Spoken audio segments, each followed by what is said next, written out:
Allez, c'est parti pour la matinale, c'est la reprise. Nous sommes fin août et je suis avec Lydie Rodriguez. On va parler administration de biens.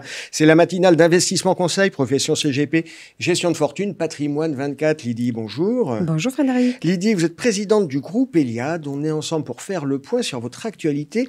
Vous êtes un administrateur de biens, groupe Eliade, et vous lancez une prestation, si j'ai bien compris, de homestaging.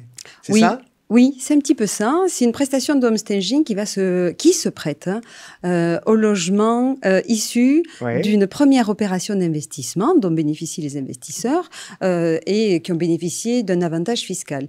Et donc, au terme des 10 ans de leur première occupation, qu'est-ce que je fais ? Je revends, je conserve. Et nous, on s'est dit qu'il y avait aujourd'hui, c'est pas qu'on s'est dit, c'est le marché qui le dit, il y a une opportunité aujourd'hui qui est la location meublée. Et donc, pour accompagner les investisseurs dans la location meublée, il faut effectivement transformer un petit peu. Mettre un petit coup de frais. Voilà, un petit coup de frais. Et nous arrivons avec nos équipes techniques et nos entreprises qui ont signé nos marchés, nous arrivons à mettre des coups de frais à 70 € du mètre carré, ce qui n'est pas énorme, surtout en 2022. Et nous arrivons à packager des meubles pour les logements partout en France. Alors, c'est ça, cette nouvelle prestation. C'est ça. Et il y a énormément d'avantages. Les avantages sont multiples parce que je sors d'un avantage fiscal qui est connu et je vais bénéficier là d'un nouvel effet de levier. Voilà, exactement. Du loueur meublé non professionnel. Et je vais avoir de la trésorerie qui me permettra peut-être demain de réinvestir dans un autre support. En tout cas, j'ai une fiscalité très flat. Et ce qui est important, c'est d'être accompagné à nouveau avec un logement qui a été rénové, un logement qui a été meublé, et un logement qui a été pensé dans sa sécurisation de revenus locatifs. Parce qu'à nouveau... Sécurisation des revenus locatifs, concrètement, ça veut dire quoi? Alors, concrètement, c'est le propre d'Eliade, c'est de construire des solutions qui sécurisent les revenus locatifs. Donc, c'est une assurance qui est à la fois sur le loyer impayé, sur la détérioration immobilière, mais des meubles également, sur la vacance locative, puisque le souci, c'est est-ce que je vais louer? Si je loue pas, est-ce que je serai indemnisé? Eh bien oui, ils le seront. Et si c'est loué, est-ce que j'aurai mes revenus locatifs? Oui, vous les aurez. Voilà, donc on a élargi le spectre. Et puis évidemment, il y a un expert comptable qui accompagne parce que les déclarations comptables sont spécifiques. Lydie Rodriguez, est-ce qu'on peut revenir sur Groupe Eliade? Vous êtes un administrateur de biens, vous avez un scope régional, national? National. Le siège, vous l'entendez, est toulousain. Toulousain.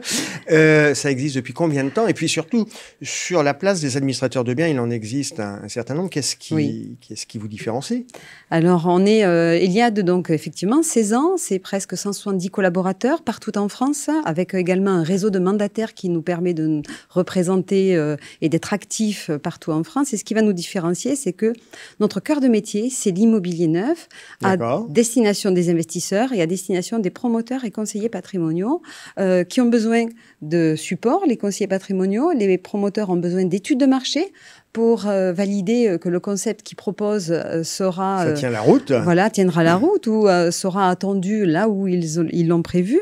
Et pour les conseillers patrimoniaux, ils ont besoin, eux, de renforcer leurs convictions parce qu'ils choisissent un logement qui correspond aux attentes de leurs clients. Il faut que les attentes soient respectées. Je crois que pour les partenaires CGP, c'est la deuxième actualité quand même de cette rentrée chez Groupe Eliade, vous mettez en place un baromètre qui a vocation à suivre un peu les grandes places, les grandes villes au sein du territoire, c'est ça? C'est ça. Alors, du coup, c'est une avant-première puisque nous l'annonçons exactement le 15 septembre. D'accord. Donc, ce baromètre, il a 3 particularités. Normalement, aujourd'hui, les baromètres qui existent, on observe un prix d'achat, on le compare à un loyer, et puis on a une rentabilité brute à ne pas confondre avec le TRI. Donc, nous avons ce baromètre-là qui existe. Nous avons décidé, nous, d'observer au regard du dispositif Pinel les à peu près 1000 communes en France qui sont éligibles. On a choisi d'étudier, pour ce premier baromètre, les 30 plus grandes agglomérations. Et on s'est dit, eh bien, on va regarder non pas le prix d'achat et le prix de location, on va regarder là où le dispositif est optimal. Il est optimal lorsque les effets de levier sont le plus possible optimisés. Ça veut dire quoi? Ça veut dire que j'ai un loyer marché qui est en corrélation avec mon loyer Pinel. Donc, dès lors que j'ai le loyer marché en corrélation avec le loyer Pinel, ça veut dire quoi? Ça veut dire que dans ma deuxième vie, je vais avoir une rentabilité qui sera conforme. Oui, parce que c'est bien beau de faire une opération avec un bénéfice fiscal, encore faut-il qu'il y ait un marché qui tienne la route. C'est ça. Et donc, ça nous permet de faire émerger des villes auxquelles on n'aurait pas pensé. Par exemple? Par exemple, Clermont-Ferrand. Par exemple, Limoges. Ce sont des villes auxquelles on ne pense pas. Et puis aujourd'hui, avec la contraction des permis de construire, avec la diminution des nouveaux logements neufs, eh bien, ces villes vont émerger et émergent d'ailleurs. Donc ça, c'est une première partie de notre baromètre. J'étudie les villes où le marché locatif est proche du loyer plafond Pinel. Et puis, je le compare à 4 piliers d'attractivité. Parce qu'il n'y a pas de marché s'il n'y a pas d'attractivité. Donc, bassin étudiant, démographie, dynamique économique et attractivité géographique. En 2022, effectivement, nos investisseurs et nos conseillers, on voulait les doter d'un outil rapide qui, en première lecture, leur permettait de voir si l'attractivité financière était là, mais également les piliers d'attractivité. Et donc, nous allons observer, à travers de notre baromètre, que des villes comme Clermont-Ferrand se retrouvent deuxième. Et c'est vrai que spontanément, on ne pense pas nécessairement à une ville telle que Clermont-Ferrand. Juste rapidement, dernier point, la périodicité de ce baromètre. Semestriel. Donc, première édition, mi-septembre. 15 septembre. Et puis après, tous les 6 mois. C'est ça. Avant, mise à jour. Voilà. Très clair. Avant l'été, après l'été. Merci Lydie, merci d'avoir été avec nous. À bientôt. Merci Frédéric.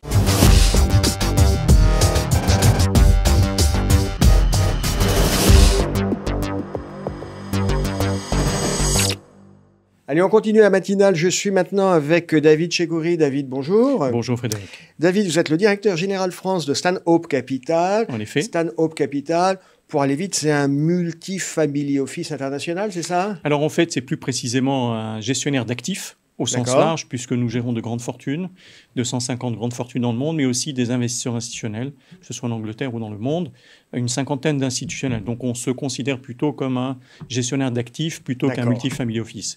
International, vous avez plusieurs bureaux. Stanhope, c'est anglo-saxon, c'est anglais, américain? Oui, en effet, ça a été créé en 2004 par notre fondateur Daniel Pinto. 2004 en Angleterre, ça fait 18 ans, puis on a étendu notre implantation en Europe, en Suisse, en 2018 en France. Donc j'ai créé le bureau de Paris, mais nous sommes présents aussi aux États-Unis. On a acquis Forbes Family Trust, qui gère 11 milliards de dollars d'actifs, 3 bureaux Miami, New York, Philadelphie. OK. Vous êtes un gestionnaire d'actifs plutôt de gamme. C'est quoi le ticket d'entrée pour travailler avec vous? Le ticket d'entrée, on va dire, c'est de l'ordre de 5 millions d'euros. Mais on a aussi de grandes familles, 200, 300 millions d'euros. Donc, je dirais que pour les enfants de nos grandes familles, on peut descendre bas. En moyenne, 35 millions. On fait un effort. Oui, bien sûr, on est toujours ouvert. Ce qui est important, c'est le potentiel commercial que nous voyons. Donc, si on pense que quelqu'un a du potentiel, la règle d'or, c'est la flexibilité. OK, ça c'est une règle de base dans le commerce. Bien sûr. On est sur une période qui est compliquée, les marchés actions c'est compliqué, les taux remontent, l'obligataire c'est compliqué. C'est quoi les classes d'actifs qui offrent un peu de sécurité ou un peu de visibilité? En effet, je pense qu'au cœur actuellement des marchés, la grande difficulté c'est la résurgence de l'inflation. Rappelons grosso modo que nous sommes entre les États-Unis et l'Europe entre 8 et 10%. La question pour les investisseurs c'est de générer des rentabilités nettes positives. Le private equity, nous considérons que la classe d'actifs du private equity est une classe d'actifs très intéressant. Pourquoi en quelques mots? Disons qu'on a privilégié notamment les fonds LBO. La base de données Preqin, qui est la base de référence en fait dans le monde du private equity, montre des choses de très intéressantes. Si on regarde sur 20 ans, entre 2000 et 2018, on voit que les fonds de grande taille de LBO ont généré en moyenne, de manière mondiale, 15% net. C'est une moyenne, c'est-à-dire que certains sont au-dessus, d'autres en dessous. Exactement. Il ne faut pas se tromper quand même. Oui, mais c'est une classe d'actifs très résiliente. Pourquoi? Parce que bon an, mal an, si vous regardez l'année 2005, pourquoi 2005? C'était 3 ans avant 2008, ceux qui ont été pris dans la tourmente 2008.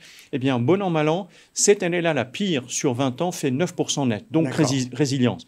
Deuxième chose très intéressante, c'est que sur 20 ans, si vous prenez les meilleurs fonds, on va dire le premier quartile, vous augmentez votre espérance de gain de 7%, vous êtes à 22%. D'où le fait que la thèse de fonds LBO est une excellente thèse qui est documentée par les rentabilités. Ça, c'est la première chose. Vous proposez à vos clients des fonds de fonds? On propose un certain nombre de fonds, dont des fonds de fonds. On a monté une douzaine de fonds chez Private Equity. C'est un axe stratégique majeur pour le groupe. On exerce 3 activités, la gestion de fortune, les fonds de Private Equity et la banque d'affaires. Et dans le Private Equity, on considère que c'est une classe d'actifs place de choix centrale.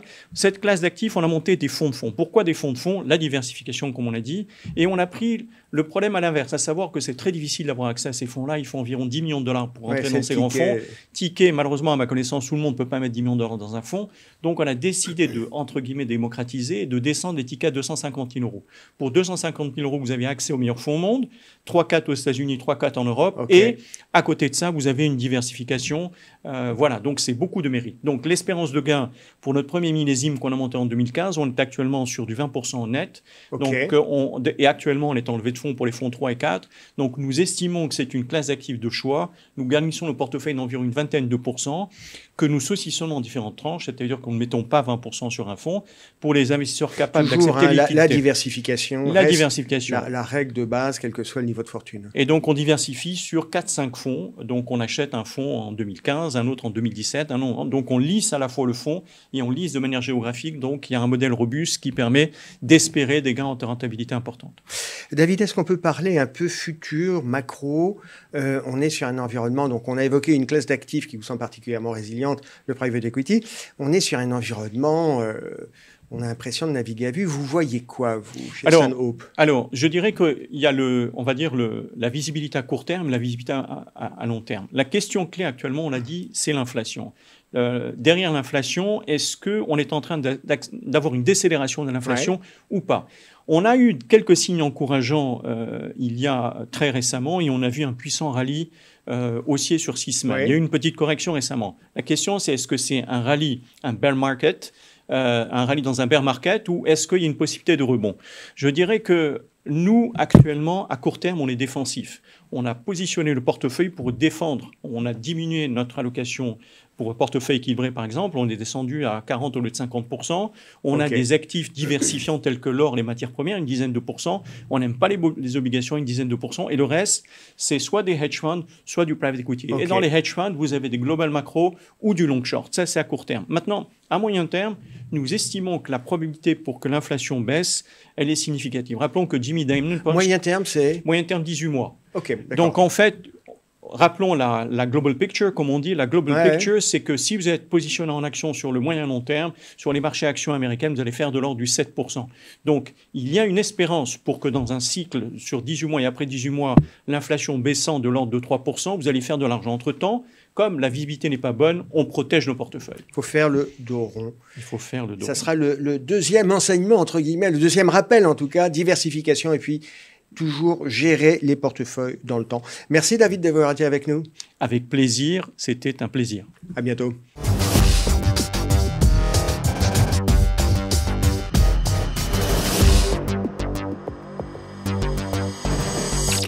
Allez, on continue la matinale. Je suis maintenant avec Mario Petracchi. Mario, bonjour. Bonjour Frédéric. Mario, vous êtes directeur commercial France et Luxembourg de Generali Investment. On va parler produits, mais avant ça, est-ce qu'on peut faire un peu un retour de marché? Ça s'est passé comment le premier semestre? Le premier semestre s'est très bien passé. C'est bien passé, les investisseurs. C'est même très bien passé et à ce titre, je voudrais remercier les partenaires qui nous ont fait confiance et qui continuent à nous faire confiance. Quand vous dites très bien passé, ça veut dire quoi? C'est que la collecte a été en rendez-vous. Et surtout, ce qu'on a montré, c'est un très bon accompagnement de nos partenaires en collaboration avec Generali France et en leur apportant une information de qualité, une transparence totale, en particulier sur les fonds d'actifs réels que nous avons lancés depuis 2 ans. Pas de mouvement de panique, d'inquiétude de la part des porteurs, des particuliers? Alors, sur cette offre actifs réels qui se compose d'un fonds immobilier, d'un fonds d'investissement dans les infrastructures et d'un fonds maintenant de private equity, la collecte a continué à monter. Il n'y a pas eu de mouvement de panique parce que la perf est au rendez-vous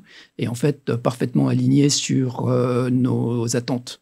Il y a la performance, il y a aussi, vous l'évoquiez, l'accompagnement des partenaires CGP qui sont là pour expliquer qu'il y a des moments, il faut savoir faire le dos rond et pas partir en courant. Tout à fait. Et quand la performance n'augmente pas de façon linéaire, il y a tout un message pédagogique pour expliquer que c'est normal, mais que ce sont des gestions à apprécier dans la durée et sur lesquelles nous avons une confiance absolue.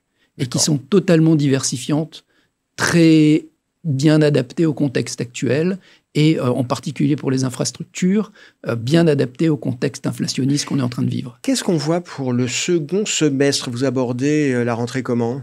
En fait, l'analyse qu'on fait du contexte actuel, c'est qu'on va avoir un hiver difficile, avec beaucoup de volatilité sur les actifs risqués, que ce soit sur les actions ou sur le high yield. Mais notre analyse, c'est qu'on n'est pas dans une crise profonde comme celle qu'on a vécue au moment des subprimes. Les fondamentaux des entreprises, les fondamentaux des banques, leur situation financière est saine. Ce qui veut dire que dès que les tensions seront passées, et on pense que ce qui va se passer dans les mois qui viennent, c'est que probablement les banques centrales sont beaucoup plus prudentes sur la remontée des taux, ça va se passer de façon beaucoup plus calme, et qu'au printemps, en fait, on va avoir une embellie sur les marchés. Donc on est plutôt... disons, au niveau macroéconomique, l'environnement, parce qu'il y a quand même la guerre en Europe, on sent des tensions... Ce sont des chocs externes qui seront bien gérés. Et notre conviction, c'est qu'après un hiver difficile, le printemps sera beaucoup plus intéressant. D'accord. OK. Je crois que dans le pipe, chez General Investment, il y a des annonces qui devraient être faites. Côté produit, non ? En fait, on va, au-delà de l'actif réel, qu'on va continuer à promouvoir parce que c'est bien adapté au marché, ça plaît, et c'est une vraie diversification que tous les partenaires n'ont pas encore dans leur portefeuille. On va revenir sur les fondamentaux. Donc, les fondamentaux, c'est d'une part les gestions patrimoniales, avec GF Ambition Solidaire, qui est un fonds que nous allons repromouvoir, fonds diversifié, qui a eu très très bonne performance et qui a très très bien tenu dans le contexte actuel. On va reparler de Plénisphère, qui est une société de notre écosystème de sociétés de gestion et qui propose de la gestion diversifiée totalement innovante. Et on va surtout capitaliser sur les petites capitalisations. Petite capitalisation, les small cap, à la fois les small cap américaines sur lesquelles il y a un gisement de valeur qui est énorme, et avec Aperture, qui est une société de gestion basée aux États-Unis, qui appartient à notre écosystème. Oui, vous l'évoquez, en fait, Generali, comme un certain nombre d'autres grands groupes, ont plusieurs au sein du groupe. Il y a plusieurs boutiques. Oui, il y a pas mal de boutiques dans notre écosystème, et on va chercher au sein de ces boutiques les meilleures gestions pour les proposer aux investisseurs français. Donc des small cap. Les small cap américaines, les small cap européennes, on vient d'avoir pour un fonds qu'on va commencer à promouvoir le label Tibi. D'accord. Donc pour promouvoir le financement de la technologie en France. Et on a une équipe maintenant d'analystes à Paris avec un gérant à Londres qui va nous faire un fonds qui devrait cartonner dans les mois à venir. C'est une équipe très expérimentée, très spécialisée dans l'innovation. Et l'idée, c'est d'aller identifier les entreprises qui intègrent le mieux l'innovation dans leur business model, dans leur process, etc. Mais j'aimerais qu'on revienne sur ce point. Il y a sur Paris, au sein des équipes, des expertises de gestion, dont les small cap. Alors, on a une expertise small cap à Paris, chez Jeep et chez Aperture plus récemment, avec des analystes qui viennent d'être recrutés, mais qui ont une longue expérience. Et on a des gestions un peu partout en Europe aujourd'hui, que ce soit à Londres ou aux États-Unis avec Aperture. Le lancement de ces fonds, c'est quand ? Là, les fonds sont déjà créés et nous allons, à l'occasion de Patrimonia, commencer à en parler aux partenaires. Donc, on est réellement dans le pipe. Merci Mario Petracchi. Merci d'avoir été avec nous. Merci beaucoup Frédéric. Bonne journée. À bientôt. À bientôt.